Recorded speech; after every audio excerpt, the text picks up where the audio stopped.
You're listening to the We Are Libertarians Podcast Network. Find all of our shows at wearelibertarians.com. You're listening to the We Are Libertarians Network. Learn more at wearelibertarians.com.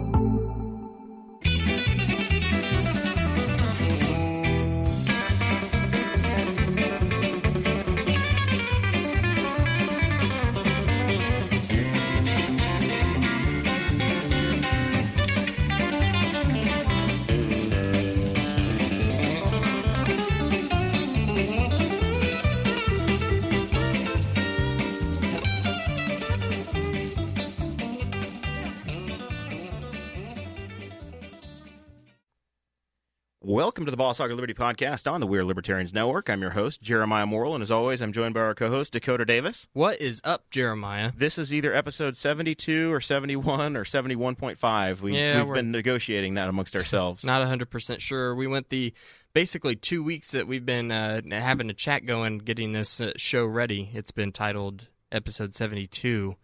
However, we went back and looked. Upon further review, episode 71 doesn't exist yet, so here we are. Our show is about our lives in rural Indiana. It's a show about folks who are involved in politics, and we promise that our episodes are going to be a fun and an easy listen. We interview people who are influencers, elected officials, political experts, and folks we just find interesting. Last week, I inferred that we were going to try to have a high-profile guest. We didn't get that today. We got his diecasts. What we were trying to do is do an ag show and talk about family farms. And we were going to have Craig Armstrong and Dakota Armstrong on the show. Dakota is a NASCAR driver, and his dad, Craig, is here in Henry County, and one of the largest grain crop operators in the state of Indiana, soybean, corn, and God only knows what else. Is that accurate? Yeah, corn, soybeans. Corn, soybeans, probably some wheat here and there. No. We're thinking about looking at the price. We probably ought to be looking pretty hard next year. I'm going to slide this back towards you just a touch and try to help out pick up the audio. Maybe. I heard this wild rumor yesterday that they're breaking ground for wind farms in 2019. Yeah. Already. Oh, it took 10 seconds. Did we really have to start that right off with the wind thing? Oh, you know it. The guests are just going to get up and walk away. Oh, that's all right. It's going to be like flashing. The conspiracy theory part of the show comes up in a second when we promote tinfoil time. Right. On the other side of the room is my very good friend, Mark Wenning. Mark and I, apparently we vacationed together over the weekend. Mark and I are junior leader advisors for Henry County 4-H. Mark's the president of Henry County 4-H Association, and you're about a fourth-generation family farmer, third-generation family farmer in southeastern Henry County? Third in this county, at least. I'm the son of a third-generation farmer. Yes. So Mark and I grew up together, and we were standing at Indiana Dunes up in Porter County, and I'm still desperately trying to figure out what this show is going to be, and I'm hitting up Cade Koger because I was like, we couldn't get Dakota. He backed out. He's down in North Carolina trying to be a racer, living the Mooresville life in Lake Norman, I guess. Huntersville, from that area. He might be moving back if you don't get a job. So. Come on, Richard Childress, pick up the phone, man. Somebody, So I couldn't get Cade, and we called out Cade, and was like, come on, man, you got to do the ag show. No, I can't. I'm training he's doing something. He's in a Brazilian jiu-jitsu tournament this weekend, so that is interesting. I have high hopes for him to do well. I do, too. He's trying to he's breaking into the heavyweight class, which apparently... Super heavyweight. Yeah, the super heavyweight, yeah. And he's getting down into it, which is very impressive. He's been running, look at his Facebook, and I think he's been running about 4 miles a day around Baker Park. Awesome. So our fourth choice for guest today is Mark Wenning. But I've been hoping to find a way to get Mark on here for a long time. We were standing at Lake Michigan, and I couldn't get Cade, and I looked at Mark and I said, what are you doing Thursday night? And he hasn't learned the Dakota Davis trick of finding out what I need first. So I think I'm available, and here he is. I'm glad to see that I'm the fourth choice. You're really Mark, scraping the bottom of the barrel. I really hope that this is better than the last time I fell for the trick and was cuddling Jeremiah in his crawl space. Hey, Dakota, what are you doing Saturday morning? I'll be in Brookville for IPA Day at Norris English Pub. Our friend Aaron Ewert, myself, and my brother will be in my parents' crawl space doing some crawl space repairs for the Morrill family. So down in Rush County. That sounds we fantastic. We could rekindle our crawl space date from last year. Anyway, so that we're excited to have Mark here. You're like our fourth choice, but Frank Reich is coaching the Indianapolis Colts, and he's like the ninth choice for their head coach, and that's working out okay so far. So I haven't played a game yet. He's so lost exactly 0 games. Yeah. Don't bash on him too hard. All right. So Patreon news, thank yous. What's going on in the world, Dakota? We got a new subscriber today, right before the show started, and that was Mr. Rex Bell. So thank you to Rex Bell. He's joined the $10 a month club, so that's awesome. This week on Tinfoil Time, the topic was Elvis Presley is still alive. That the Tinfoil Time is a conspiracy show that Audrey, my wife, and I put on every week for you guys. If you subscribe at $5 or more a month on Patreon, so if you head over to patreon.com/Boss Hog of Liberty, you can get signed up and you can get that. You didn't know that Elvis being still alive was a conspiracy? I had no idea. No, so. Usually how it goes is that Audrey likes to do like research into this stuff. Like she really likes seeing the weird things that people believe. So she usually takes the reins, and most of the time I have a pretty good grasp already because I've heard of them and like read about them before. This one I saw the email Monday, and Your wife emails you? Yeah, and I was like. what in the world? Like, so then I read through it, and I didn't even read more about it. I was like, this is just dumb. Like, I don't think that this. How can you believe this is true after reading what she had written? And yeah, I had no idea. Yeah, there's movies. Bubba Hotep was about. There's Elvis, movies about this, about Elvis being alive in I think in a Louisiana nursing home still. Yeah. That was made in the early 2000s. So there's a song that I really think should be the theme song to Tinfoil Time. Yeah, now it's one that I just made with a little like voiceover work. This is Diamond Rio. Diamond Rio has played Newcastle before.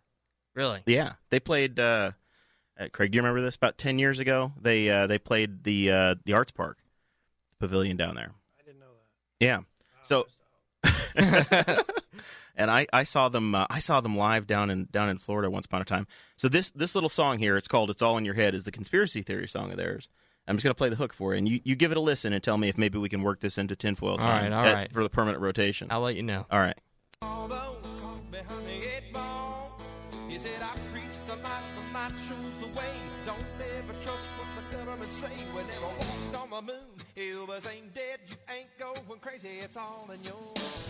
We never walked on the moon. Elvis ain't dead.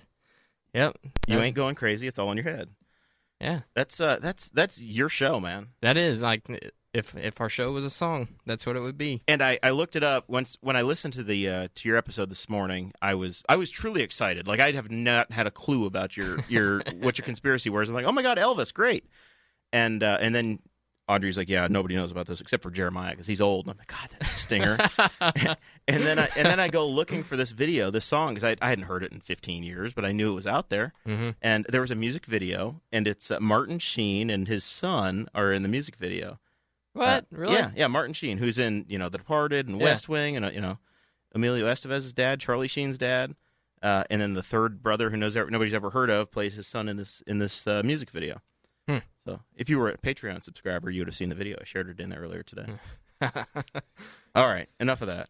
Enough crazy self-promotion. No, it's not. We got one more thing to talk about. Yeah, we are always self-promoting. But now we have to promote you. You need to take off your co-host hat and then change it into your candidate hat and brag on yourself as a candidate for a minute. Yeah, so I had the chance today to I grew up on Messick Road, Craig, in the 90s. And we didn't have TV, right? We had like 3 channels, but we had talk radio. So I'd be out in the barn working with our sheep and goats and horses and whatever, and 1070 was always on in the barn. So 1070 WIBC was like the thing we listened to. That's what we had. Apparently we were tired of country music radio. You can only listen to so much Diamond Rio. So I listened to Dave Wilson and Steve Simpson and those guys. So I got a call or a message from Rob Kendall, who we have booked on the show. Rob's going to come on our show in a few weeks. He said, hey, come on by, talk to me about the Boss Hog of Liberty podcast and your campaign. I've been talking about this jail issue that we've been talking about on this show. So I did a couple of segments on the Rob Kendall Show. It will be airing on Sunday on WIBC 93.1 Indianapolis, the biggest talk radio station in the state of Indiana. It'll be on at 1 o'clock, in the 1 o'clock hour down there. There's 2 segments. Of course, as Boss Hog of Liberty subscribers, if you listen to the feed, it's in your iTunes feed right now, so you can go listen to it. That's right. Had a good time. Bragged on Henry County a little bit. Thanked Dakota Davis for being my co-host.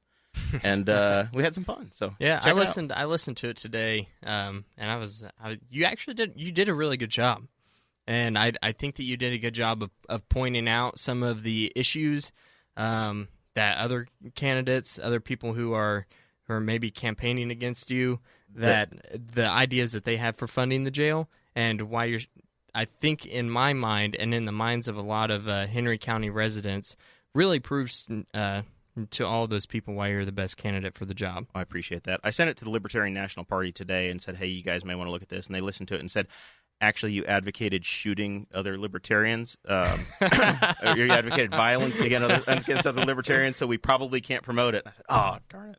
That's just the way I feel about Michigan libertarians, though. Yeah, some of them need to be purged. Michigan libertarians and Illinois Nazis. I hate Illinois Nazis.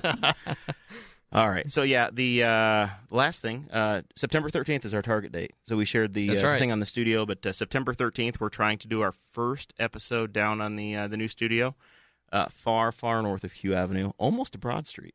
Yep. Still north of Q Avenue, though. North of Q, yeah. Yep. As is the tradition, north of Q. Yep. We're making progress. I shared, I did a mental walk around of what the studio looks like in its present state on the tinfoil time, and the things that are to be expected of that studio. And I would like to give a shout out to our landlords, Scott and Mike, about the work that they've been doing out there, and how, I don't know if you felt this way, but whenever we were touring it, I felt like they have gone above and beyond to really give us a wonderful end product. Yeah, those guys, they care about downtown Newcastle and taking those buildings and setting them right. So they're not just trying to set up a building for us to lease for however long the Boss Hog of Liberty podcast exists down there, but they're setting up a building that's going to be an asset for downtown Henry County, downtown Newcastle for the next 20 or 30 years, and taking it back to the original brick and putting character back into that building. So they've done a number of them, the Edward Jones building and Tony Saunders building that he's in, and I think maybe Martin Shields' building that he's in across from the Elks Club or across from the Justice Center. They've done a really good job with downtown Newcastle, so I'm excited. I'm excited to have a relationship with them, and we're going to have a lot of fun down there. Yeah. I'm going to miss this current place is going to be like Motown. You're going to try to sell it, but I think it needs to go into some sort of a trust because this reminds me of where all the music started in Detroit. That's right, yep. Poor Zach next door, he learned today on Patreon that you were going to sell this place or you're going to be moving, and he's crushed. He's devastated. Yeah, he's worried about hillbillies moving next door. Hillbillies live here now. Hopefully it's another Boss Hog of Liberty listener. Maybe they'll want to buy it for the memorabilia. We're very close to where Kirsten Kronk lived. And her house sold in an hour over on Main Street. Yeah, that's good news today. For me. Yeah. Giddy up, man. All right, let's get into it. We're like 12 minutes in. We owe it to our listeners to move on. I agree. Get this show in gear. You want to do it, or you want me to? Oh, you go ahead. All right. I'm gonna start with a Craig Armstrong introduction. We talked a little bit about your son Dakota, which is a pretty sweet name. Spells it differently. Yeah, but whatever. He spells it fast. That's just semantics. I wish it was with a T. It'd make life a lot easier. Yeah, because whenever people ask me how I spell it, I always just say just like the state. So that's he can't. He doesn't have the privilege that I do. Yeah. We have times that people had it on a race car and had it with a T. Oh, so really? I was like, man, that's pretty cool. So it's close enough as long as they're letting you drive. Yeah. You can't complain too much, I suppose. There's a video going around on YouTube of your son Dakota whenever he was racing. Did an interview at Armstrong Farms talking about the immense amount of products that you guys produce. I don't know. It was before one of the truck races at Kentucky that aired on Speed, I believe. Yeah. So I watched that. I think Jeremiah watched it. Yeah, I know you watched it because you sent it to me. I sent it to you. And I probably saw it live. I knew you guys were a big family farm out here, but I didn't realize the expansive amount of product, like of crops that you produce, and the amount that you sell to ethanol plants like in Anderson and places like that. They called you in the video the largest producer of ethanol corn in the Midwest. No, that was in Henry County. They just kind of screwed up on that. Oh, goes back to the that was in Cardinal ethanol, and they were asking us how many bushels of corn we have during the year, and right. They converted that over there. So it's got to be a large number. So it's large for a county, and that's how that took place. That's where you say never let the truth get in the way of a good story. Yeah, man. that's right. That's exactly right. Wow, Mark, you are the largest soybean producer in all of Dublin. It's Cambridge City. I don't know. Dublin Pike. Dang it. So close. In the Dublin Pike corridor. Probably not even that, but we do produce soybeans. Yeah. You guys got that produce, part right. You produce seed soybean, premium right? seeds. Premium seeds. Okay. So how is that different from the soybeans that you produce, Craig? Seeds that he's planting, and guys, they'll rebag them and clean them, and farmers, will purchase them and replant them for seed.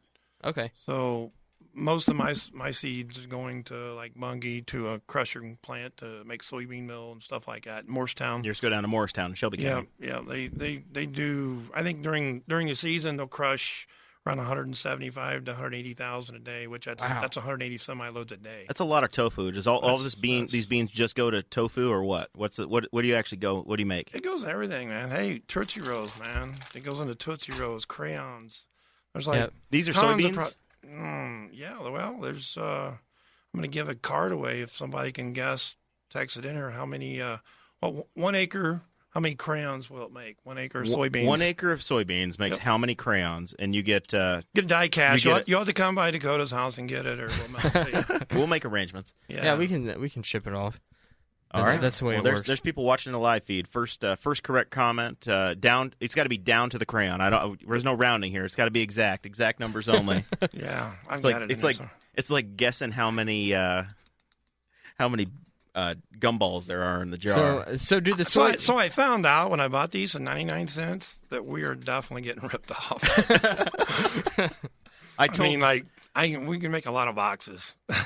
I told Craig this before we got on the air, Mark, that you guys have the Farmer Share breakfast that the Farm Bureau puts on, I believe, every year. At our farm? No, I think it's at the Smith Building. Different counties do it. So that your father is the president, right? He was the president. Oh, past president of Liz the Farm Bureau. McDonald is now. Oh, okay. The lovely Liz McDonald, another friend. And I served with Liz on the park board. Yeah, you did. I forgot about that. Yeah. She was with Purdue Extension for ages, and she was a junior. Man, that was a quick year though. I thought 1 year. Yeah, Mark and I, we could have been like on and off like 7 times. We've been doing this too long. Here we thought we'd found a replacement for one of us. Didn't work out. Didn't happen. Craig, the soybeans that you produce, I'm a very big fan of Japanese food. So they have food in Japanese culture called edamame, which is steamed soybeans with some salt. So are those the same soybeans that you produce? Can I go out to Armstrong Farms and pick me a basket? I'm afraid not. So close. Now, he might grow them. You might grow them, don't you? I'm just messing with you. I did just see them at the grocery store, though. I know. I see them. I think you've got to go now. You got to go while they're still green. You could try. You could try steaming the ones out of the field, but I suspect they wouldn't taste quite the same. They wouldn't. They might be a little bitter. You know what? That might be something that we have to do in the new studio. All right, we're getting some questions, or we got some people answering. You might not want to wait till the new studio. They might not be so green anymore by then. Patsy Conyers and Brenda Howe-Grider both have come in with the exact number, 82,368 crowns. That is it. That is the number. That is the ticket. So you got some winners. Brenda and Patsy are the first two to Google it. They get a die cast right there. They're right on the money on it. And we will have Dakota Davis sign each car. There you go. So why does this say Davis instead of Armstrong? He was here. So he'll sign it in crayon. So take 24. These were 99 cents a piece. divide that 24 into 82,000. Yeah. That's like $3,800 and some bucks an acre. I don't think we're getting that. You're not getting $3,800 an acre off your We're crayon? getting like pennies. I'm not growing hops like the guys down there in southwestern. Let's see, that's a good idea. If you want to grow hops, you gotta have some serious timber, man. You got to put in about 20-foot poles, don't you? Yeah, I think they're. And I don't know how do you dig those holes? You use a pile driver? I think they're just using a postal driver on a skid steer. That's it? I believe that's how they've been setting the post. Yeah, I've been down there and toured it. It's pretty neat. Yeah, I saw some pictures that they posted online, and they looked beautiful. I'm a big fan of hops and the things that they produce. So, Mark, how long have you been farming? Well, what do we define as farming? You tell me. How does it start? You're a family farmer, so at some point you get stuck in a tractor, and then at another point they tell you this is yours to worry about, or how does that process work? Yeah, I mean, at about 10, I probably started helping on the farm. I think that's probably pretty typical on a family farm. As far as when I first started, I think my junior year of high school, I first rented a little bit of ground and farmed one field. So Your junior year of high school? Yeah. Interesting. You have to rent it from your dad? Is it like borrowing the car? Grandpa. My junior year of high school, I worked for John, Jeff, and Marlott and Bill, and they farmed, but I never got to see the actual farming part. I was just walking the rows of corn and cutting down sunflower seeds and things. That was my. Is that what you were doing at 10? Some of that, baling hay. I probably started driving tractors a little bit then, but on a pretty limited basis. You can hardly reach the pedals at 10. So, and then you're heavily involved with Henry County 4-H. What's your role with that group? For those that don't know. Well, I'm president of the 4-H Association, which is the group that runs the fair, as well as, along with Jeremiah. Well, Jeremiah's on the association as well, and we are the advisors to the Junior Leader Club, which is any kid between 7th grade and senior wants to be a little more involved. It's a countywide club. We do a lot of service projects, and we have some fun along the way, too. That's it. We get to vacation together once a year. Yeah, we went to a beach this year. We went to Porter and Lake County, visited Lake Michigan. I love the beaches on Lake Michigan. It's beautiful. Pure insanity this weekend. This last Crazy. weekend, we went up there, and it was literally like a 30-minute wait to get into the state park. What? We had no concept of how long it was going to take. Oh, my gosh. It was full. That's nuts. I had no idea where they were going to park us. Mark and I we've talked about taking the club up there a few times over the years, and we always struggled to get a reservation up there. And we're like, how in the world can we not get a reservation to this state park? And then we went up there, and we're like, oh, now we get it. It was surreal. Interesting. We used to go up there almost every year. Audrey and I have been up there a few times, and it's always been wonderful.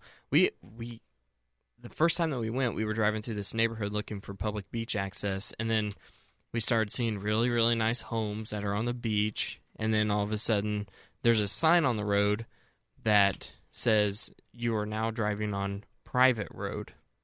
So it was the owners of the homes actually owned the road that was in front of them, and it was connected to a public road. And we started going back there, and like I've never seen houses of this expansive nature. I work up by Geist Reservoir often, so I drive through there often. But even those places had nothing. Like there was one for sale, one of the small ones for sale, and Audrey looked it up on Zillow, and the asking price was $1.9 million, and it was like just a small one. It was incredible. I hope that Boss Hog of Liberty one day gets me to that point. There's only so much oceanfront property in Indiana, man. You gotta. Yeah, that's true. It's few and far between, with a private road out front. There you go. Yeah. All right. So the reason we brought all these ag people together, we have seen something happen at the national level, and we wanted to hear from guys that are on the front lines, and Craig and Mark definitely qualify for that. We've seen the U.S. government introduce tariffs on steel. and aluminum imports into the United States, trying to help out our steel companies. U.S. Steel is based up there in the region where we were last weekend, Mark. You look off to the left and you see Chicago, and you look a little harder to the left and you see all the steel mills, and then you see the beaches. So Indiana is definitely affected and is a big time steel producer, bringing ore in, and then they smelt it right there in Lake County. They've been getting hammered with foreign steel coming in. So Donald Trump, when he was running for president, said, "Hey, I want to try to offset that and deal with it." So he added a 25% tariff on imported steel and 10% on aluminum, Dakota? Yes, that's correct. There's 25% on steel, 10% on aluminum. And, whenever I was doing the research for this episode, it was one of those things that I realized that I didn't know a lot about. And there was an entire history going back to the founding of our nation whenever it comes to tariffs that I had zero idea about, that I do think is very vital and very important to understanding the way that tariffs are set up currently and the way that Donald Trump has done it now, and my main issue with it. So what happened then next, and Craig may be able to answer this, is once these tariffs were announced, a lot of the soybeans that you produce probably don't stay in our local market. They don't necessarily stay in you bring them to Shelby County, Indiana, and those soybeans don't necessarily get consumed in Shelby County, Indiana. They go elsewhere, or they're in the global market at that point, and they may end up going down on a train and end up on the Ohio River, and then going out on a barge and going somewhere. Most of the beans that we go to down there is basically processed. So there's soybean mill, and that mill's shipped. So. Like some of the barges, they load down the river. Them's the one that are shipped down, Ohio River. A lot of them are going over there. So, yeah, we export a lot of beans, I think. Over there being China or Brazil, or where are they going? China. China buys a lot of beans off of us. So, who knows? Brazil might be buying them off of us now and selling them to China. Somebody's got to cover that market. And, I think it's 2 billion bushel of beans. They've been, So of America's exports on beans, on soybeans, we export about 30% of the soybeans that we produce. Yep. And of that 30% that we produce, China buys approximately 90% of those, which is an expansive amount. So whenever you're saying that someone has to cover that market, it's a huge market that does have to be covered. Yeah.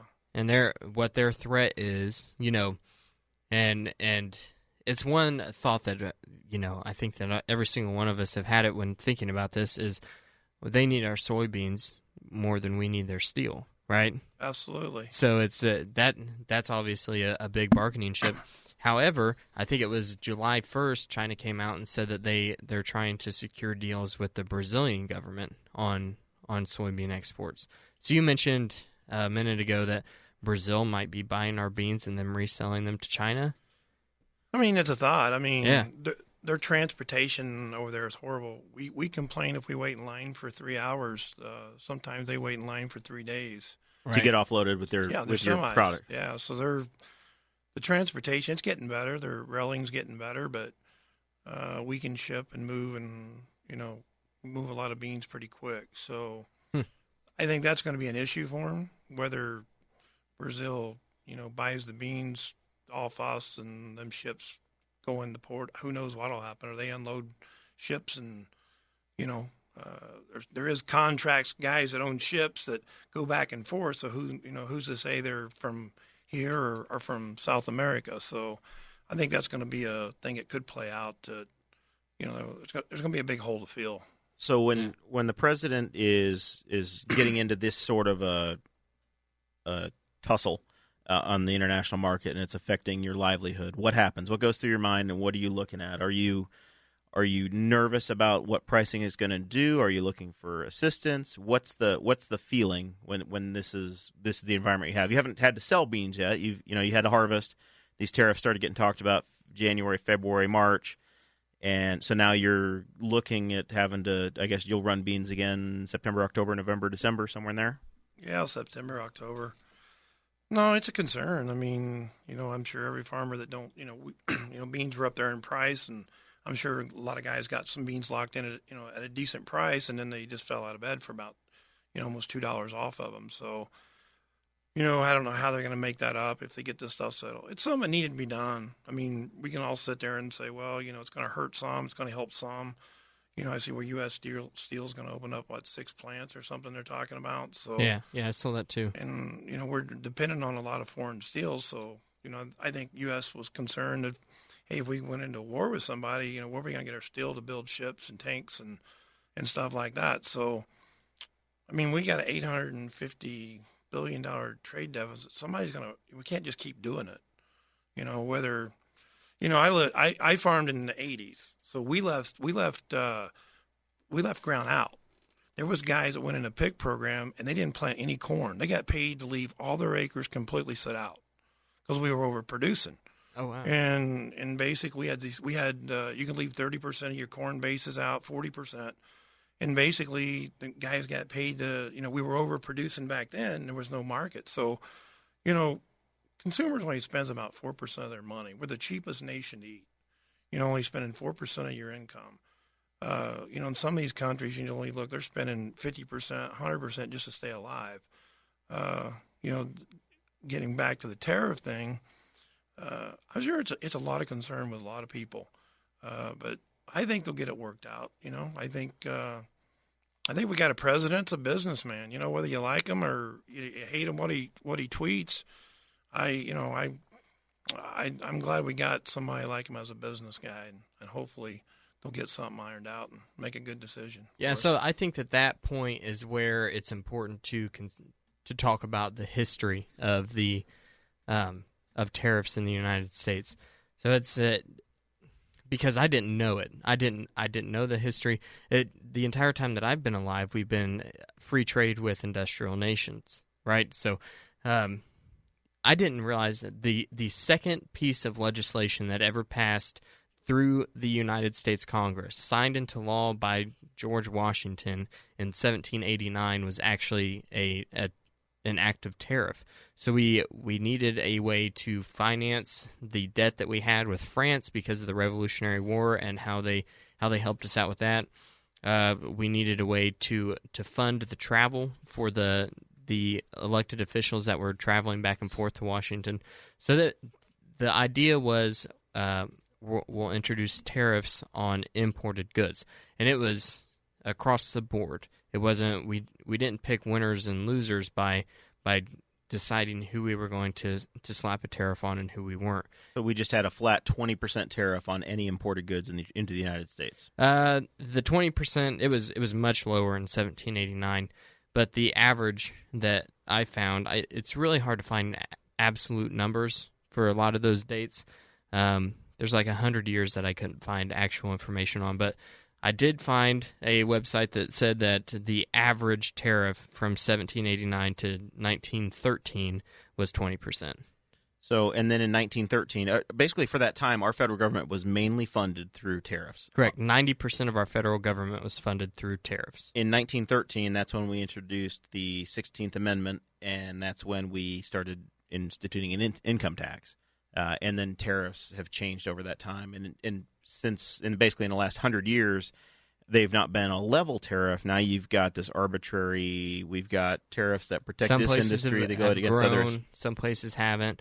Most of the tariffs that we have now are very, very low. But the reason that the 16th Amendment was introduced and why in 1913 we decided to have an income tax is because the American citizens were getting really angry because anything that they bought that was imported was very, very high in price because of the tariffs. Couldn't get that French shirt because it was right. It cost more money. It was very expensive, so we got tired of it, and we started asking our elected officials to try to figure out other ways to fund themselves, and they brought up the income tax, which is back then was very, very. I mean, we're talking a single-digit income tax, right? And then they were able to cut a lot of the tariffs. So that's where the idea of the income tax comes from, is relief from tariffs. And in 1930, there was another tariff law that was signed in, and I believe it was from Coolidge maybe. You're listening to Tariff Talk on the Boss Hog of Liberty podcast with Jeremiah Morrill, Dakota Davis, Mark Wenning, and Craig Armstrong. Yeah, I don't remember exactly who the president was, but I know that in 1930 we had a Tariff Act signed that was going to introduce tariffs on industrialized goods. So goods that we got from other industrialized nations, allies, other people around us. However, the language in that was very specific of raising tariffs in double-digit numbers on specific products. And the results that I found were pretty split, 50-50 of economists that say that had a direct correlation into the crash of 1929, and not, because there was a lot of uncertainty whenever the talks were going on. Just like there's a lot of uncertainty in the soybean market right now, and why the soybean prices have fallen 20% since Trump announced the tariffs. So one other milestone tariff that's come along that I don't think people realize exists. In the 1960s, the United States had what they called a chicken tax. Yeah. And that is the reason why Ford only is going to make trucks in the future. We can't produce cars in a manner that work on the national scale, but we have a corner on the market basically because of this tariff on imported vehicles, imported trucks. That you have to pay a premium to import a Toyota or some sort of a German pickup truck. Correct. Yeah, it was originally the Germans introduced in 1964. They introduced what's called the chicken tax on imported poultry into Germany, because at that time Germany was purchasing a lot of their poultry from the United States, so they decided, hey, we can make some money off of this, we're going to tax the chickens. And because of that, President Lyndon Baines Johnson was like, played the retaliation card that we've seen recently, and said, well, if you're going to tax our chickens, we're going to tax your trucks. So ultimately, it was defined as light trucks, which also included the very iconic Volkswagen van, the hippie van that everybody sees. So that was a big deal there. It was rather interesting. It never actually got repealed. It's still there, and that's why Ford only makes money with their trucks. Yeah, and the Fusion is going to be dead because that's it's created the light truck industry. Yeah, the Fusion is going to be dead. The dead Fusion. The end of the Fusion. We're talking about your Fusion or a Fusion in general? All of them. All of the Fusions. Mine's one of the last. Yeah. There's. I had to delete some of it because I couldn't fit all the information on one page with the other stuff that we're wanting to talk about. But there's just what we have detailed is just the tip of the iceberg whenever we're talking about the history of tariffs in the United States. So if Steve Horowitz decides, another guest that's coming on in the future and a favorite, if he's listening to this and he's like, no, you're missing all these key details. We're giving the 50,000 foot view here. Yeah. We got an hour and a half. we talked last week about Thomas Massey, and he had about a 30-minute video on Reason, and he talked about this tariff situation and how he generally would support tariffs if we were to drop it down to a level tariff again. But what happens is you have different industries that want waivers. So you go to the Commerce Department and you say, hey, I'm producing something. I make caskets. And I make them in Lynn, Indiana, and my factory absolutely needs to have a waiver so that I can use imported steel without paying this tariff. And you get your congressman, so you go to Luke Messer or you go to Greg Pence or Jeanine Lee Lake or Tom Furkinoff, whoever the congressman's going to be, or the current congressman, and you get them to go to the Commerce Department and ask for you to give me a waiver so that I don't have to pay this tax because I can't survive in business with this extra tariff. And then the Commerce Department may give that to you. The problem is then you end up with all these carve-outs, and all of a sudden Washington gets bigger and more powerful. What Massey was saying is, hey, I'm fine if we have tariffs, we can drop the federal income tax again, and then if we go to a 10% tariff or a 15% tariff on all imported goods, that's consistent with the way this country was founded and the way we operated for 150 years. Correct. Yeah, I agree with him. I mean, that would help. So the issue that you brought up and the worry that everybody has with our massive trade deficit that we have, it'd bring it down. it would be a fair and level playing field, so you wouldn't see the retaliation from China on your crops because they realize that this is across the board. Because right now we're buying steel from them, and that's the highest tariff that we've introduced. So it's I don't know. I tend to have a sour taste in my mouth whenever it comes to tariffs because of how I think. But I think that I agree with Thomas Massey in the fact that that is probably the most ideal compromise that you could ever reach. And what's happened now is that they become arbitrary. So you have one elected official, the president, who then has a bunch of department heads. So you've got the guy that runs commerce has got all of these people that work for him in a bureaucratic fashion, and they say, "Hey, we think that there's a problem with imported German washing machines, so we're going to put just a tax on washing machines, Mark." Which did happen January of this year. So now, because we don't make washing machines in Newton, Iowa anymore, we need to bring those jobs back. We're gonna tax LG or whoever it is that makes washing machines. Yep. But then what happens is the blowback comes along, and they say, "Well, the hell with you. We're not going to buy your mousetraps anymore," or whatever the product is. You just end up with this spiral that comes along. Right. Negotiation is a two-way street, and I think that Craig has a good point when he says we have a businessman for a president, and it's hard for me to look at this because I've never thought that Trump is an idiot. I've never thought that he's an idiot. I didn't vote for him. I'm not a hardline Trump supporter, but I don't think he's stupid. And it's hard for me to look at this and think that he's not using this as some sort of starting point bargaining chip.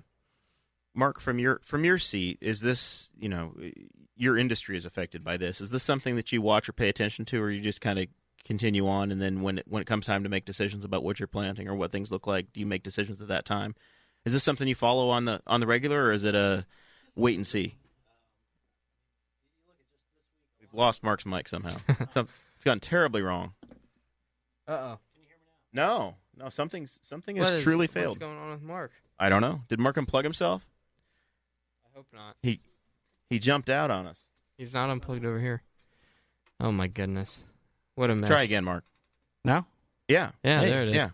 It just jumped out of the third socket over there. Nobody knows what happened.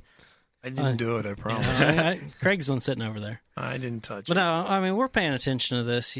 It's kind of amazing how much it's fluctuating. Just look at this week alone. On Tuesday, there was a belief that Trump was ready to talk, China was ready to talk, and soybeans shot up 30 cents. Yep. Hit Wednesday, and Trump's threatening $200 billion more in tariffs. Yeah, he threatened to double down. And we lose 17 cents. And that's on beans. I mean, everything was somewhat affected, but beans are the hardest hit because China's basically tariffed all ag products. They've done pork, corn, beef, wheat, but soybeans are the ones hardest hit because that's like I was looking, 60% of our exports to China are soybeans. So that's why that's the headlining topic. But it's all ag products that they've tariffed. Yeah. So whenever you say they've tariffed all ag products, were those original or are all of those also retaliatory? Those were retaliatory. Okay.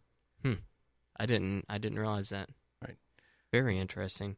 So is this going to affect if we're still in the middle of this trade war come next planting season? Is this going to affect how many soybeans that you guys end up planting?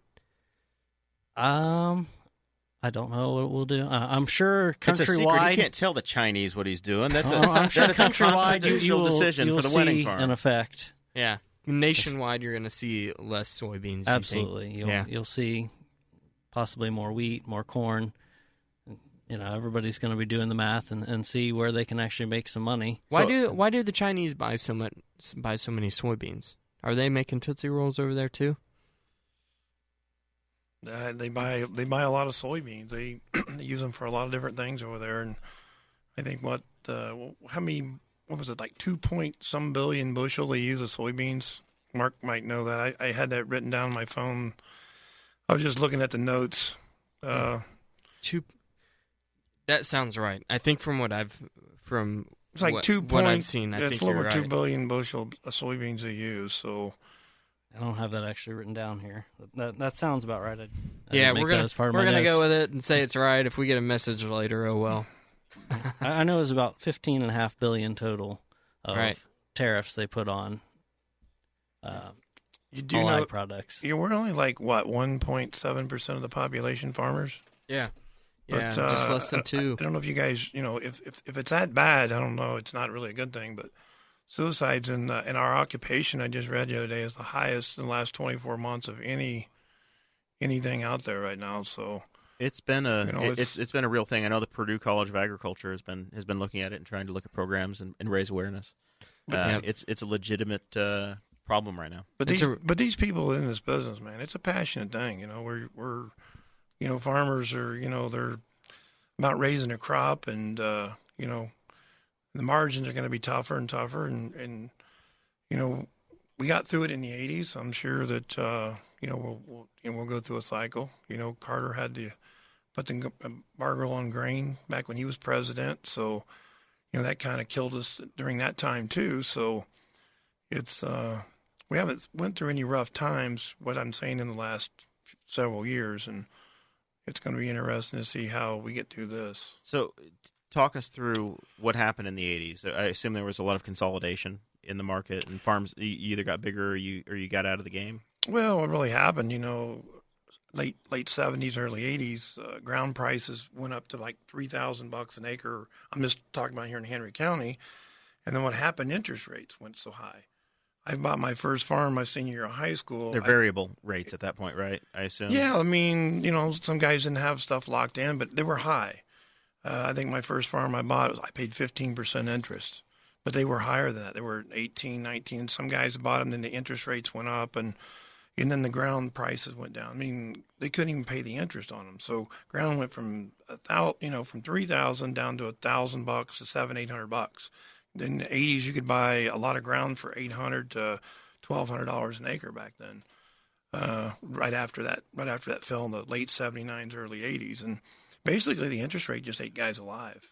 I mean, inflation and everything went up, and the interest rates, it was booming the economy, but as far as agriculture, it took a real bad setback, and it weeded out, a lot of our neighbors, that just didn't get through it. Unfortunately, my dad worked at General Motors during that time, and we had, I got 3 other brothers and 2 sisters, and he was working at General Motors and farming, on the side. My grandpa basically farmed his whole life, and but during that time, I think it helped him get through it because he had a second job where a lot of guys didn't. So I think I was on 9 farms this spring in one day planting corn, and I was a kid in the 80s. There was 9 different farmers that are not farming now. So it's and some of them's retired. It wasn't that everybody went broke, but there was a ton of guys that got in financial trouble. I'm just glad I wasn't born 5 years earlier before that. Right, and we were talking downstairs before the show started, before anybody else got here. You and I were talking that 30, 40 years ago, if there was a kid in high school and he said, whenever I graduate, I want to be a farmer, he could do that without having ties. But if I wanted to quit my job currently and go and buy the land, buy the seed, buy the equipment, I couldn't do that. I don't know a banker in his right mind that would try to lend me the money to do that. It would not nowadays. There's just no, our margins. Everybody kids around, but if you have $500 and put an acre of corn out, and let's just say $200, that's $700. Right. And you do the corn, 350, 200 bushel acre. It right now it's just kind of a break even. So you're hoping you get more bushels per acre, hoping you get better than a 350 price. But even if you made $100, that's a 15% on your investment. Not a lot of people is going to let you go out and say, okay, it's a great deal. Let's go buy these $300,000 combines and have at it. And it's a crazy business that we're in. So what do you guys think of the? This is a question for both of you guys. What do you guys think of the $12 billion in federal aid that Trump has decided to issue you? Because I said earlier that I think that this might have been the start of a bargaining chip. the $12 billion that he authorized makes me think the other way. The federal government could build like a brand new stadium for half the NFL with that money. I found that pretty interesting because honestly, this year's crop, I mean, what they're going to base it on, I don't know what you've read, but not a whole lot. They're going to base it on this year's crop. You're going to turn in your actual production numbers, and they're going to split it up somehow based on that. Okay. The thing is, this year's crop, a lot of people probably had at least part of it sold. That's pretty usual to sell some of your crop ahead, and probably got some better prices for that. The other thing is, with crop insurance, depending on what kind of crop insurance you have, you could have revenue protection, and you can either there's two pricing periods with that. There's a spring and a fall pricing period. So the spring price, I should have looked up actually what it was, but you get the higher of the two prices guaranteed to you. Okay. And so you'd be locked into that much higher price, depending what level. You can get up to 85% coverage, and then based on your from historical yields, insurance may cover a lot of the loss this year, actually. Okay. As long as it's a short-term problem, it may not be the end of the world. If this goes on 2, 3, 4 years, that's when this starts to become a real heartburn issue. And this $12 billion, as far as they've said so far, is a one-time thing. Right. It's not going to be continued or introduced in the next fiscal readings. But from my perspective, as someone whose livelihood doesn't depend on this, it seems like we've had a pretty decent year for growth this year. I mean, around here the crops are looking very good. Yes. Yeah. So it's so going back to what Craig was saying about trying to get more bushels per acre than what you've had, then so this year might be better than what it has been in previous years, right? Well, I think so. I think we had a perfect, I don't know. Last year was just something else. It was replant and a lot of water and a lot of issues last year. Replant on the fourth time. Yeah. So this year we didn't do any of that. I mean, also it's probably since I've been farming 34 years, I probably had the best planting season that I could ever remember. I mean, just planted the crop, didn't really have to kill the hours, and everything worked out good on it. But I think the crop's gonna be good. We got this nice slow rain here the last few days. I think corn crop probably going to finish, help finish it out. Bean crop, we're going to need another little shower here in a couple weeks, but I think we can be looking at probably above average on beans. So yeah, I hope so. I've been there. I've never really paid attention to crops. I paid attention in 2012. We had a drought, and I was working on a farm at that point. But since then, I haven't really been paying attention until this year, or whenever I first started talking to co-host Cade Koger, and he started introducing me to the realities of your occupation. So that's when I really started paying attention to it. It's probably the end of last year, and it seems to be doing okay. But if it wasn't okay, we have the $12 billion that's coming from Trump. What other ways That's just free money. He can just say, "Hey, I'm giving you $12 billion," and it just happens. Yeah. So Mark Wenning gets a check for $12 billion. Craig gets a check for $12 billion. All farmers get a check for $12 billion, right?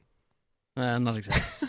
But actually, from what Sonny Perdue, the Ag Secretary, said, well, I think it's about 7 or 8 that's actually going directly to farmers.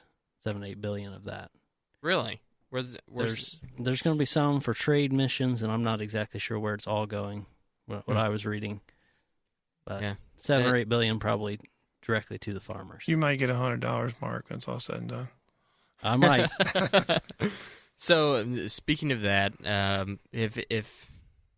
so say for some reason at the very end of the year we have a plague of locusts and they eat all your crops and you're depending on these things. How can you help diversify your own portfolios of occupation that would make you produce more money to feed your families? I don't know how long that list would be. You going to start growing hops, or are you going to look at other crop products? There's obviously this week there was a big grand tour of the new hog feeding operation the Chapman Farm has. That every Politico in the county visited that up in Springport. How many candidates did go to that, Jeremiah? Just about everybody. Peg Steffendahl was there from the 3rd District. Kennan was there from the 1st. Kennan Gray, I was there. I saw Chad Malacote out there. Senator Lysing was there. Oh, wow. The two Daves that are running for state senate, Dave Ring and Dave Cravens, and I forgot the names. The 2 guys running for senate that are still on the ballot in the Northern District, they were there, and we'll have them both on, and I'll learn their names by the time it matters. Tom Saunders was there, so just about everybody. All the commissioners, all 3 commissioners were out there. The next commissioner was out there. So everybody. It was very well attended. Good. I'm the glad to Chapmans hear that. had a great event. Greg Bolander was there from Farm Bureau, and even past president and current presidents of the Farm Bureau, Wenning and McDonald, were out there. So Did well represented. Did you have some delicious Chapman pork? There was pork. It was catered by the Tri-County Golf Course. I don't know if it was originally Chapman pork or not. Learned a lot, though. They 5.5 months to turn hogs out of there. They can do 4,000 in each of the buildings. Wow. So about 16,000 hogs a year out of those out of their 2 structures. So yeah, you could do it. You could do a CAFO, or which is a concentrated animal feeding operation. Correct. Not a confined, as it's often misquoted. I learned that this week. I've always called it a confined animal feeding operation, but apparently it is not. I've been wrong, and I've said it on this show before. I apologize for my incorrectness. But you could open up a CAFO. Obviously, the issue with that being that is a that very takes time. full-time job. Well, and it takes a lot of time to get there. You got to get through all the approval process, and it takes a lot of money to build one of those. A lot of money. There's man hours involved that maybe you, while you're trying to yield some crop production, don't have the time to go in there and take care of your animals. So then you're talking about hiring staff, bringing more people on in the family. That's going to cut into your profit. And, I mean, that seems like risky business just as much as growing crops does to me if you're trying to really diversify your portfolio. Livestock is a good option as a way of diversifying. It's a good place to put your extra beans. Yeah, exactly. When crop prices are low, that means feed prices are low. So you can often make a little more money in livestock while the prices are low. That's one option. Oh, I have some facts here. A concentrated animal feeding operation is defined as having 1,000 head of cattle, or 2,500 hogs or sheep, or 100,000 fowl, 100,000 chickens. Chickens don't take up much space, man. I know, but man, you can stack them vertically. stack them deep and sell them cheap. They don't just go floor space. I can't imagine just walking into a barn that has 100,000 chickens inside of it. I feel like that's every time I think of that, I think of Napoleon Dynamite whenever he works on the chicken farm during the summer. But he's ever seen any videos out of a hatchery? Do the chickens have large talons? All right, so Hannah Morrill from the 812, baby sister, she wants to know what the number one way is you guys can get make your ground more profitable. Mr. Mark Wenning, we'll start with you. Make the ground more profitable? Yeah, make your ground more profitable. Sell it and build houses on it. Well, that's one option, but the housing market, while it's up, Henry County, I don't think is really through the roof right now. Not a lot of building permits in your township. No, Dudley Township is not growing. It's actually up this year. You see that number amount? It was in the paper. Yeah, the Milltown paper. They're up about 30% on building permits. We've gone from about 10 to I can't 18. believe that with the rumor of wind turbines coming. Man, oh, here he goes. Sorry about that, man. Throw that in there. Oh, man. That fence is hot. You want to touch it? Can I be diversified? I want to put some fans on my farm. I want to cool down. I want to cool down. I want to cool down my crop. Keep it cooled down at night. Keep the heat out of it. Mark knows when it cools down, man. Things would do good when it cools down. Them fans would help. Corn grows better help. with the wind on it. I know, obviously, fans help with global warming. They help cool down the air. I would just like to have 8 or 10 of them. 8 or 10 of them would.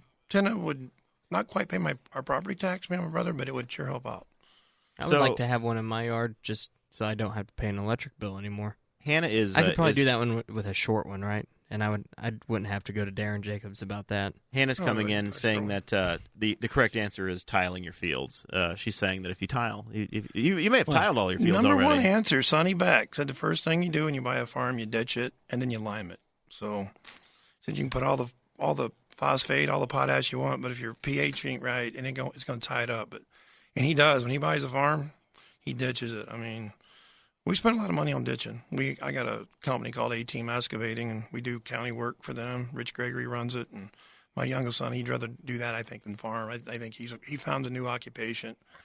He said that, I don't know about this farming thing, but if I get up and go to work and I come home, I get paid. So Yeah. I said, well, It does seem like almost every farmer has some sort of a side gig, or the wife is working or something. You try to have multiple income streams, whether it's you running an excavator or hauling grain or doing something extra, something on the side.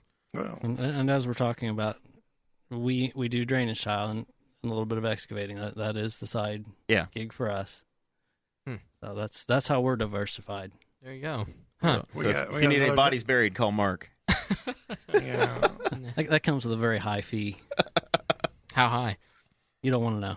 You can't afford it. That's what he's saying. If you have to ask, you can't afford it. We got a buying group. I think you guys bought some stuff off of us in the past. Yep, anhydrous. Yep, we have. We sell anhydrous to other farmers, and of You course sell my son's. Hang on. You sell it to meth heads too? No. Well, I don't sell it to them. I'm pretty sure they found recipes that they don't need anhydrous I don't for think anymore. they need anhydrous anymore, but no, That stuff is nasty stuff, man. Yeah, it is. Man. It is. So, okay, Right. let's go ahead and get into it. No, we're talking about the diversified here a little bit, so Yeah. no, that's fine. No, it's You've been pretty vocal in your support for wind farms. Mm-hmm. You've gone to multiple meetings and voiced your support for them. I want to hear it from the farmer's mouth why it would be a good thing.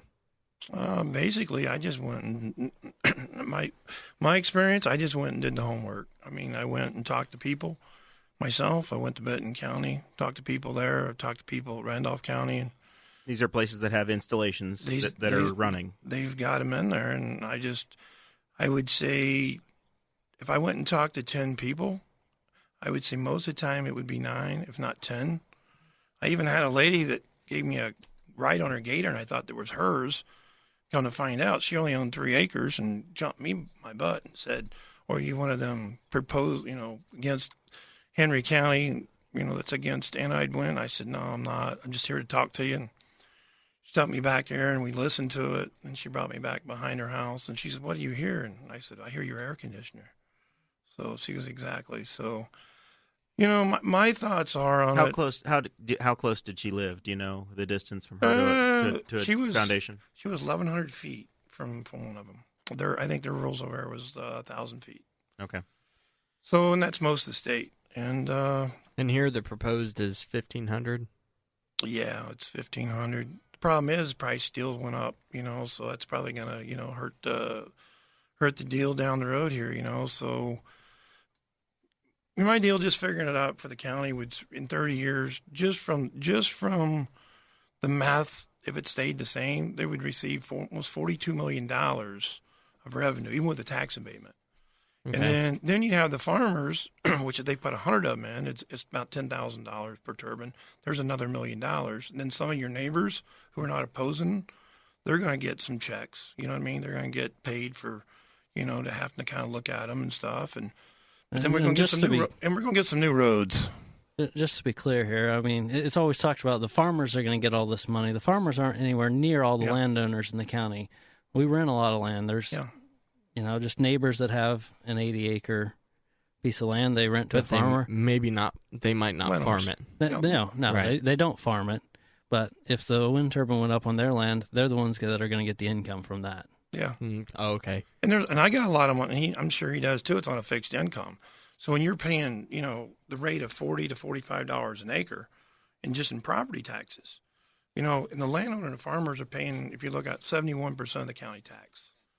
And my problem is I don't really care what my neighbor really does. I got some neighbors. I bought a place and had it cleaned up next to me, but I just think it's. I know when I was growing up, my dad always said, If you buy a farm, tear down the house, or rent it to somebody that, rent it out, you have control over it, because one day, you'll have trouble, somebody wanting to, they'll complain about the smell of what you're spreading or dust, and we have that. I'll be honest with you, we have that now. So it's sad because it is an ag culture community, and I've had discussion with my neighbors. I sit down with Gary Rogers. I sit down with Eddie, at lunch, and we've had. I'm not afraid to oppose to sit down and talk to anybody about it. But so in your viewpoint, we hear all the time from different candidates for office and different people that are around Henry County that are vehemently opposed to wind farms, and they give us all kinds of information. We had every anti-wind candidate come through the studio during the primary election. We had every candidate come through, not just the anti-wind candidate. I'm just making a point with them, and it's. Do you think that the bad things that they brought up outweighs the good? No, because I actually did that.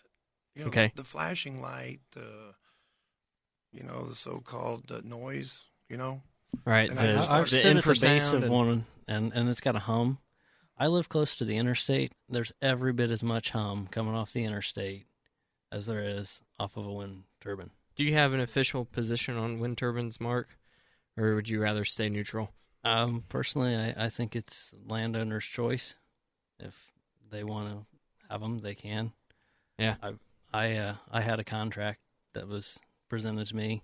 I didn't sign it. We've got everything tiled. You hear about crushing tiles, and then you're cutting up fields that you've worked so hard to remove fences and make a bigger, easier to farm field. So you actually did turn down a contract or signing a lease for the windmills in southern Henry County, correct? Yes. Okay, interesting. That's really interesting. So, I didn't know that. Let me ask the question. Well, I don't own as much land and wouldn't have been sitting in a place to make near as much income off of them. You didn't have the opportunity. You had one or two, I would assume. I don't know how many they would have maybe or maybe not put on my ground. Okay. If you didn't get to that stage in the conversation. Right now, it looks like a political reality is that you don't have the votes in this county council or the next county council. Though I've done the math, I can't come up with more than maybe 2 votes for an abatement in this council or the next one. There's not been a wind farm constructed in Indiana without a county tax abatement. Do you think that there is a future if that's the case? Can they be built without? Because there are candidates out there now saying, regardless, 2019 ground's being turned. Well, the deal is, they did give the abatement. They did give the Apex or whatever. They did give them a tax abatement. So if he was going to build a hog barn and he wanted, I'm just saying they don't give tax abatement, and they gave him an abatement in southern Henry County, and I moved up to western county and I wanted to get a tax abatement, right. And a couple of years later they don't give me a tax abatement. Don't you think that could be a little, right? A little. I don't know, man. It's going to put yourself in a situation. It's going to put some people in the county, maybe, I'm sure these landowners ain't going to sit back. I mean, you got to look at them. A lot of them that sign this deal, I'd say over half of them don't farm. You know what I mean? They're not farmers. They're landowners that, you're restricting them in income. And, but one is expired now and the other one expires at the end of this year, right? Mm-hmm. Yep. But you still honored them. Through the end of this year. Mm-hmm. Yep. They got, they did get a tax abatement. So Boar's Head, they got a tax abatement. But even with that, so even with the tax abatement, it's still going to bring in 30 years almost $42 million. That's how we figured it. I guess the difference is that's just on that part of it. I'm solely opposed on tax abatements across the board, and personally, I think that's government picking winners and losers. However, I do see the difference between Boar's Head, which employs hundreds of people, and having a windmill put on your piece of land that might get inspected every 3 months by a wind company employee. They're actually going to have like 15 people or something like that that'll be sticking around in this area. But here's the difference. Boar's Head put in a little bit of a road out there. They're going to be putting in several miles of brand new road, wider, better. I don't know, maybe our county roads are just awesome. I don't know if you guys have, but they're just like perfect, That's all. That's Mark's fault. So anyway, it's not to pick on it, but even if we got 10, 15, 20 miles of brand new roads, that's several $1 million. It could be anywhere from $5 to $10 million.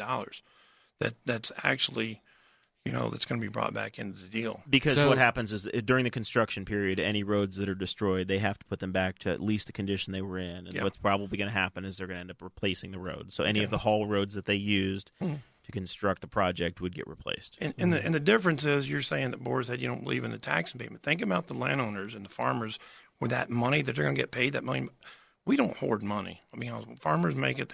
I'll be honest with you, I'd say we spend it. So whether we're only 1.7% of the population, but we control almost 32% of the economy. So that's the reason why they want farming, to be good. We don't hoard it. Farmers buy stuff, they do stuff, they build bins, whatever. I mean, they spend money. So if farmers are going to make money, they're going to spend it. I mean, it's just the vital of it. But getting back to that, so that money being spent on the local economy back into in Henry County, I think it's pretty important. And I don't know, it just we let an ethanol plant get away. We left several things that this county's missed out on. And I'll guarantee you, go to Randolph County right now and ask them how much money they got. You could go check and see how much money they got in their bank account.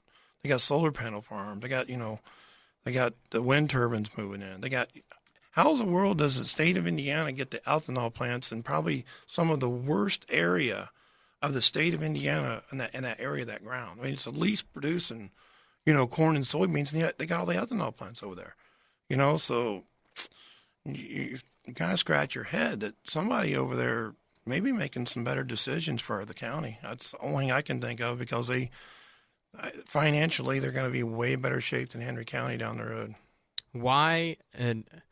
So, from my perspective, I'm not a supporter of wind farms because of my occupation. I've talked to a lot of people that deal with them in power delivery where I work, and it's just a pain in the butt. It's going to make my job a lot more difficult. So, and that's purely from a selfish standpoint, and I understand that. But anything gets you home by 3:00. Yeah. It's all right. You work for Duke Energy. They want to charge us $11 per kilogram. So we want to get it cheaper. So anyway, for taking on now. With he works for one of the 4 letters. I've never said if it's Duke or the other, right? Or RNC or yeah. IMPA. I'm moving to Spiceland. That's where IMPA is right now. You're going to dethrone Darren Jacobs. Look out, Darren. Yeah. No. But anyway, so with the perspective that I have, why do you think that there has been such a strong objection within the county to wind farms? Oh boy, where do I start? We've got 15 minutes left. I look at there's probably 5 of the largest farmers have signed up in that area there, and and if you look at them, a lot of them's done a lot of good for the county. Look at the stuff they've done, and I know one guy in particular, probably the largest landowner in the county, and they're in the gas business also, and I seen him come in one day, and a lady owned $1,600 for her gas bill, and they said just go ahead and take her gas. You know what I mean? So I don't know what other people, that does that. That helps the community, and I just think it's their right. And I think, as far as getting back to people, I don't know. I went around and talked to some of my neighbors that had signs, and people were going around and saying that we were going to put them 200 feet. It was going to kill their property values 50%. So, but then when I started looking at these houses that's sold, even people's arguing about it hasn't hurt. I mean, even the rumor of coming in, these people still made a pretty good profit. And how close would the closest one to be to your house? I'm going to move one real close. I want it right there. You want to be as close as possible? 1,000 feet. I want 1,000 feet on my back door. I want to look out, and you'd be okay. You truly would be. You have no objection if it was. I look out my kitchen window. I see WCTW lights from the radio station flashing at me. Yeah. So when I go in town, I would stop at the train track. Not change the subject. At Goodyear, there was a train that went through there at 1:00 in the morning, all the way through town, just laying on the horn, and I'm thinking, man, that is like 1,000 times louder than a wind turbine. You wouldn't even hear it. So, but I don't know. When it comes right down to the people, I don't know. It's just I don't know. Just think like people don't want to see people do good, and I'm opposite. If somebody does good, I'm happy for them. But I really believe that it was the same thing when the east or west of Caddis, we had the power plant. There was a lot more people protested that. It was going to kill us all, and all the pollution it was going to put out. You don't even hear it running. You pull in there during the fall, and you'll hear Jay Cronk's grain bin on the other side running over the power plant. So, and it's our number one tax thing in our county. It brings us almost $1 million a year. I want to get it exact because they'll confront me. Like it's $900,000. That it brings in. I have it down to the penny, Craig. Or else there's going to be held to pay. Really, I'll be held accountable for that. So. But no, I just, do I think there's some jealousy? Probably. But, I don't know. Tell you what, Craig, you get the materials together. I'll go help you build one in your backyard. I want to build one. I really do. I think it would be a fun project. I think. Could you have a recreational windmill? Like, could you build your own? Is it purely recreational? I don't know. I'm thinking about just building my own. What is it? You got to stay under 200 feet or something without getting special permits. Yeah. And that's it. Put a pretty short one in. I understand that because we have the municipal airport here, and you have all the. That also affects you guys with crop sprayers. So I understand the height requirements. So for at this point, you still have hope that the project's not dead. You think it still can be constructed? Yeah, I think it can be. The deal is, them driveways that they put in. I like the ideal that we get to use them driveways. We get to use our own tile guy. If they cut a tile, we can call a guy. We set it up on a contract basis. But I like the ideal that I can use that driveway to pull in the fall of the year. Because it's kind of risky when we park our semis on the side of the road. I'm not lying to you. It's just, you don't want to see anybody ever get hurt. But that was one thing that we made in our contracts. Hey, we want access to them roads to be able to park our trucks off the highways and off the roads. So, as a liability. You're talking about the contracts, and from the opposition side, I've always heard it's all the secrecy and you can't talk about what's in it. But you're saying that you can. I'm just talking about dollar-wise and stuff. Right. I'm just saying that everybody would be treated the same. Everybody's, he's getting this, getting that. It was one thing that we sit down, Calvin, we said everybody wants to be treated the same. So if somebody wanted a better deal, then everybody else would get the better deal and just treat everybody the same. So, I wish when they first started, they would have just came in and got everybody kind of together. You know what I mean? I think it just started off on the wrong foot. Starting off on the wrong foot, yeah.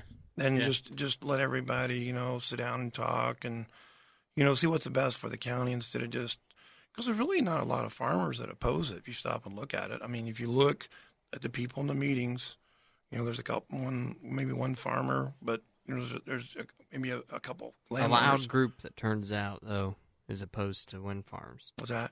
There's a loud group that's at these meetings that are voters that are vehemently opposed. 49,000 people in the community, and there's 50, 60 people been showing up lately. So yeah. I know what it's like at the meetings. Take I know a how vote small on it. it is. Take a county vote on it. Yeah, do a referendum. Let's do it. 49,000 people vote if they want wind turbines in the county. I got no problem with that. That's not the way the county government works, man. And you know what? Let's petition. You could probably have some sort of a private election and let everybody come out and vote. But unfortunately, we're not set up that way. We can't do a referendum. That's not unless we're raising property taxes. That's pretty much the only way we get to do referendums. Or we change the Constitution or raise property taxes. That's the only referendum we get. Craig and I were going to petition the state government to let Henry County do a referendum on wind turbines. You could probably privately have a referendum and have people turn up. But it wouldn't be through the county government. But you could do a poll where every registered voter could show up. Which would be a lot more scientific than Facebook polls. It would be better than a Facebook poll. Mark, what do you think? Is there hope, or are we flogging something that's dead already? Play pundit for me. My feeling has been that it's probably dead at this point. Yeah, dead in the water. I know all the evidence seems to suggest it. At least on the southern side of the county, I'm pretty sure that that's dead. I don't know. You obviously know a little more about the northern side. So what do you guys think about solar panels? I heard that solar panels smell bad. Oh my God. I don't know if that's true or not. I heard it. Hey, I got him down there at 70 on the farm, on Bobby Thompson's farm. You know, go down there and smell them in the morning. To There's be a lane. honest with you, I'm all about clean energy. I really think it's important. I think that we have really undersold nuclear power. It is it is the best option that we have for clean energy. It's not even dangerous anymore. There's so many things that we do that have sidestepped. I mean, a catastrophe like Chernobyl could never, ever happen again with the way that reactors are built today. I got one guy that's opposed to wind turbines, and he'd rather live next to a nuclear power plant. So the way I look at it is I don't think I have the True authority. story. I don't think I have the authority to tell you what you can and can't build. Right, your ground is yours to develop. The only aversion I have is having the county government go out and give an abatement. But I've had that position where I don't want abatements for any of this stuff. We're picking winners and losers. I just want a level playing field. I want lower property taxes and lower income taxes and lower sales taxes for everybody. But you should be able to develop whatever you want. As long as you're hurting your neighbor or violating his property rights, I think you're fine. What are you going to do in the other county? Though gives them give these people a tax abatement to give their people jobs. Well, that's a race to the bottom at that point. The other county ought to do the same thing. They ought to say no. We unfortunately, what we do is we pit 92 counties against each other, and then you're fighting against Randolph County or somebody else. Yep. I'm just telling you from my view. Oh, I want a fair field for everybody, because somebody is going to get. So if you're going to end up negotiating and cutting against each other. So what you're saying is that if we're given a tax abatement to Boar's Head, any other private industry that comes into Newcastle should have a tax abatement, is what I think. Lower everybody's taxes. Yep. Well, you're everybody should have to pay the same property tax, which is 0%. Yeah, they were questionably unconstitutional until they put them in about 10 years ago. And Ron Rahman, if you want to build a porn shop on your land, absolutely you can, because it's your land, and I can't tell you what to do with it. Yeah. Anybody that wants to voluntarily show up at your home porn studio, go right ahead, man. Yeah, that's right. That you're not going to have that fight for me. I'm not going to show up with the threat of violence from the government. In a good Christian county like Henry County, I think you're probably going to struggle anyway, so you're going to be out of business in a couple of weeks, and you may have protesters, but you can open up anything you want to. Didn't they try to do that south of 70 a few years ago, was open up in a XXX adult store? I am unaware of that. I think there was a little bit of talk about it. I don't think it went very far, but I think you're right. I think there was a little bit of talk of it. We could have had our own porn shop in Newcastle. What the heck? We can't even support a good strip club in this town. It went out of business. I don't think... Good?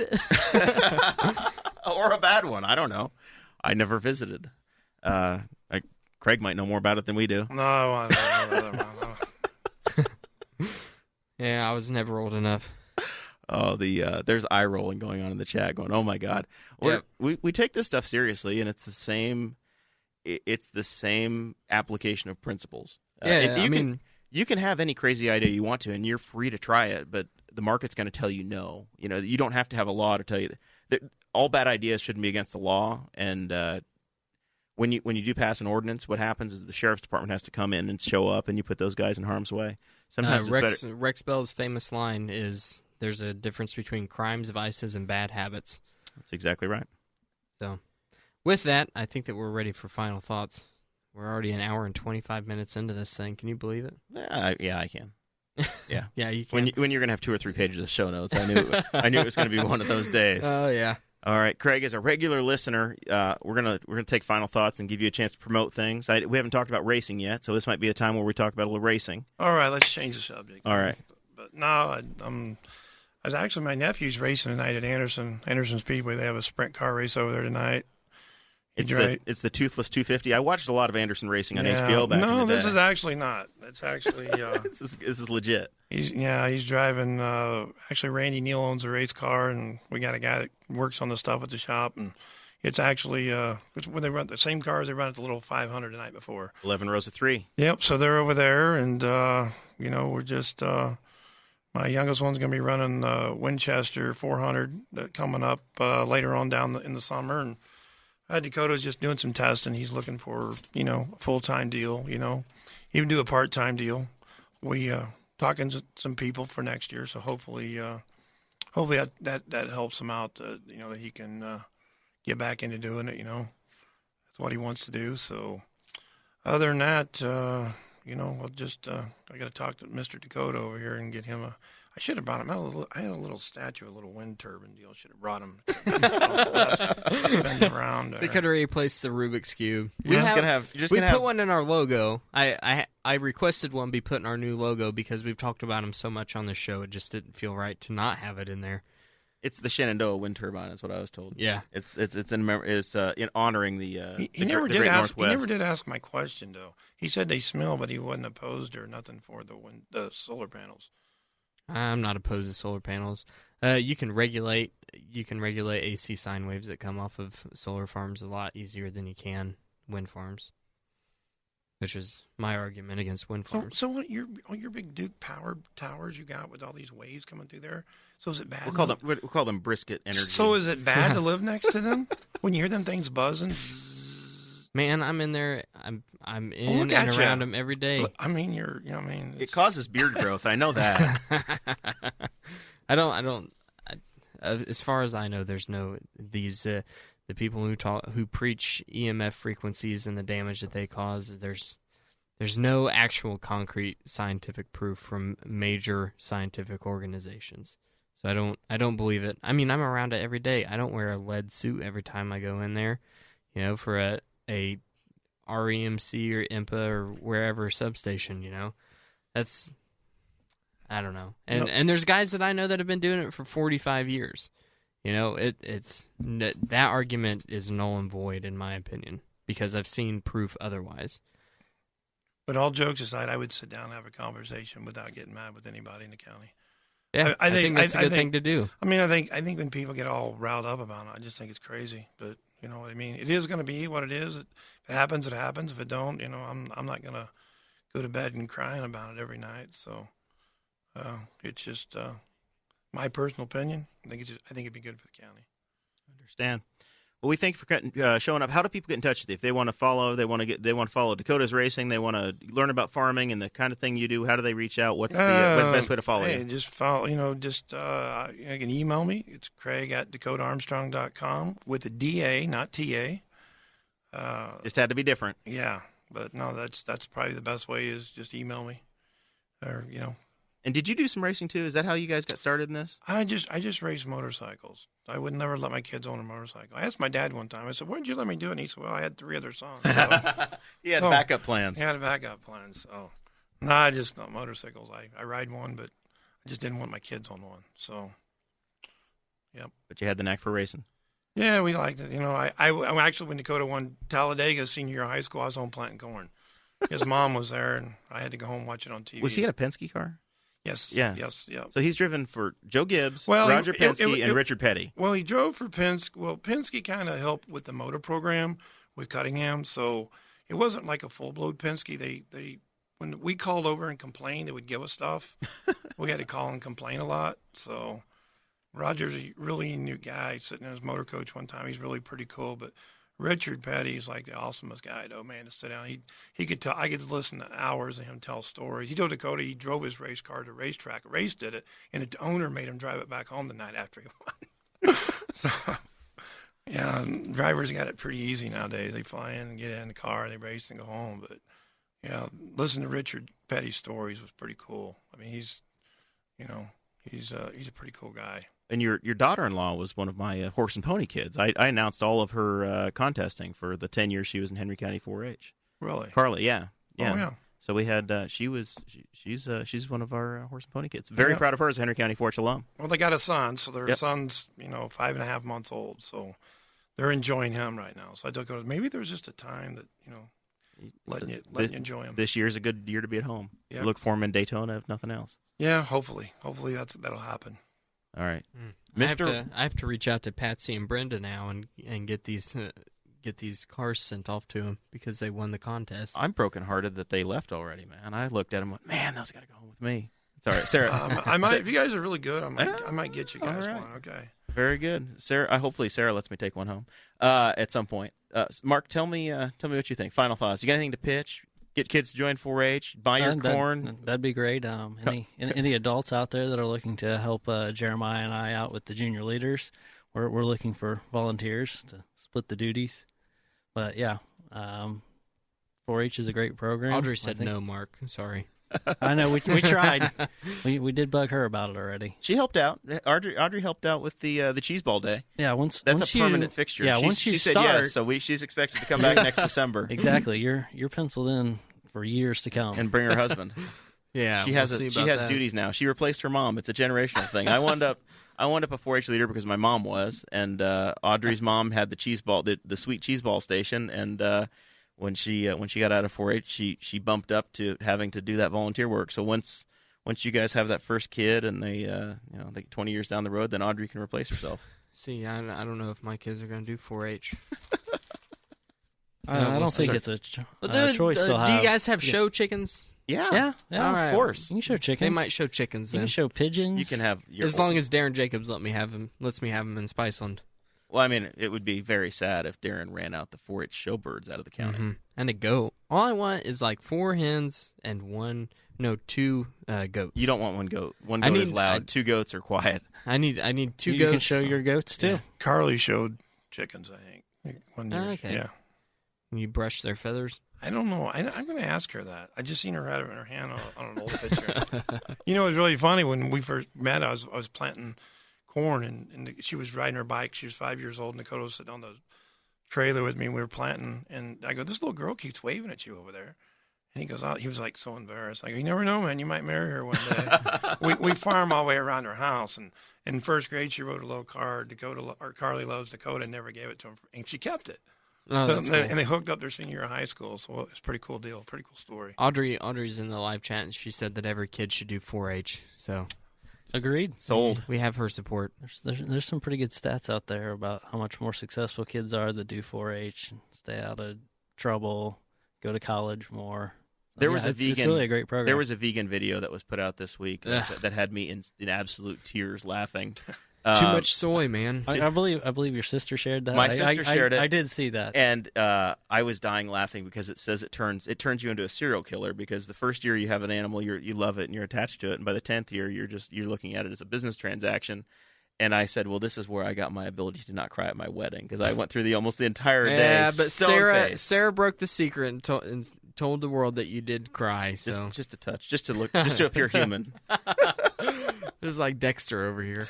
Yeah. So I literally had made that joke that I'm like a serial killer. I was holding it together, and then that vegan video came out talking about how 4-H trains you to do that, and I thought, this is perfect. That's pretty good. So I'm not encouraging you to share it because I don't want that guy to get any more views. But if you happen to see it, it slayed me. It was hilarious. So follow Mark Wenning. Are you Mark Wenning on the Twitter? Or are you on the social medias? I've got Facebook. That's it. That I very rarely use. Wenning at purdue.edu still probably? No. They shut that one down. They don't let you keep that forever.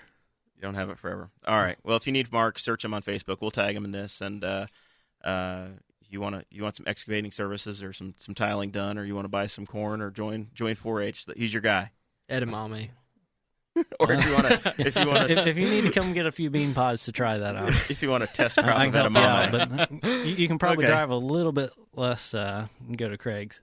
Yeah, I'm a little farther out there. Yeah, that's true. And it's extra. But I can stop by the Dublin skating rink. You can barely get to Mark's house right now. You got to go. Yeah. I don't want to give away too many locations, but unless you go to try and turn, that's your best path. I can at least stop by the Wilbur Wright. I can stop by the Dublin skating rink. You'll look like the Dukes of Hazzard trying to cross the bridge that's not there right now and land on I-70. Yeah, that'd be pretty fun. Wilbur Wright Road. You can go north. You can't go south off 70. That's your only hope if you're coming from Ohio. Dakota, final thoughts, man.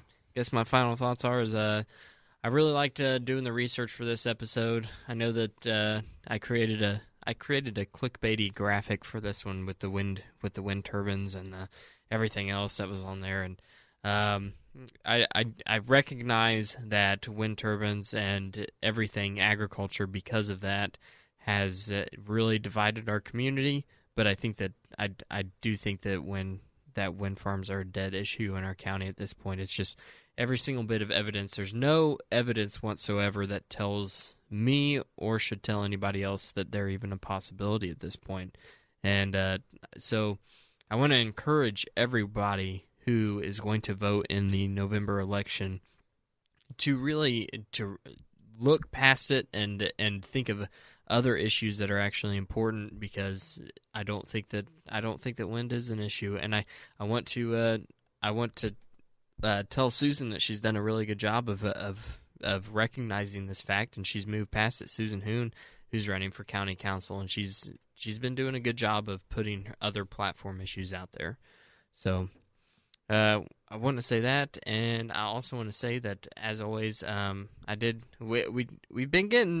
Patreon supporters Facebook group, and we had some requests to try to get in there, people who aren't Patreon supporters. I put the wall up. I built the wall. The wall got 10 feet taller. Yeah, and kept them out.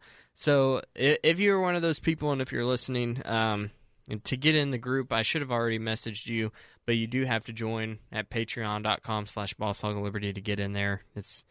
There's a free group, and then there's a premium group. There's a free group. All the good chats in the premium group. That's true. And I also want to remind everybody that we do have a store on redbubble.com. And you go to redbubble.com and you search Boss Hog of Liberty, and you can get all kinds of goodies, coffee mugs, T-shirts, graphic tees, sweatshirts, all kinds of really neat things. You can even get a duvet cover of the Boss Hog of Liberty. Is that in your living room? No. Did you get one yet? Not yet. All right. Well, very good. Last chance for me. I'll pitch real quick. We're opening up this new studio, and it could be your named studio. And we are really good at product placement and promoting the hell out of whatever your product is. So if you're looking for the opportunity to be affiliated with the #1 podcast in Henry County, East Central Indiana, drop Dakota or I or DM. We've got some stat sheets and some opportunities here for that. We want to cover some of our costs of the studio. The Patreon thing is nice, but I think we're at the point now where the reach of this show and what we offer, we can actually be a pretty good partner for some local businesses, Absolutely, some small businesses. we can. So we don't want that to go to waste. There's a chance for this show to help elevate your platform a little bit, and if you're looking for that opportunity, hit us up and we'll reach some sort of agreement. Yeah, and not just studio sponsors either. If we you can go do episodes, we've got different options. But a yeah, studio and sponsor, if you go to the Patreon account, over the shoulder could be your logo here. That's right, in the glorious high definition. But the other two, there's a bonus content sponsor and an 1080p episode sponsor. And both of those are actually on the Patreon. I think we decided to go through that platform to do the billing, so that way we don't have to hit people up every month or businesses up every month. If you are interested in doing that, if your business or company or whatever is interested in doing that, then like Jeremiah said, hit me up. We've put together a really nice portfolio for us. It describes all of the good things that we have. Jeremiah has a yellow folder of them over here. We have a bunch already printed out for you. So there you go. All right. Thank you, everybody, for listening. We will catch you next week. I guess it'll be episode 72. Again. 72, yeah. Thank you for listening to the Boss Hog of Liberty, which is part of the We Are Libertarians Network. I am Chris Spangle, and I am the founder of this network, and I invite you to listen to all of our shows, which you can find at wearelibertarians.com or by searching for these in your podcatcher. The flagship show is the We Are Libertarians podcast, where we apply libertarian principles to current events. The Brian Nichols Show is a conversation amongst Republicans, Democrats, Libertarians, Independents, as they talk about what is happening in the news. And we have many other podcasts like The Chris Spangle Show, Upward, The Cost, Raw Audio Politics, Miranda's World, and Tad Talk, which is quite a ride. So check all of these out. Go to wearelibertarians.com and you can check out all of our great podcasts. Thanks for listening. Thank you for listening to the We Are Libertarians Network. Get our other shows at wearelibertarians.com.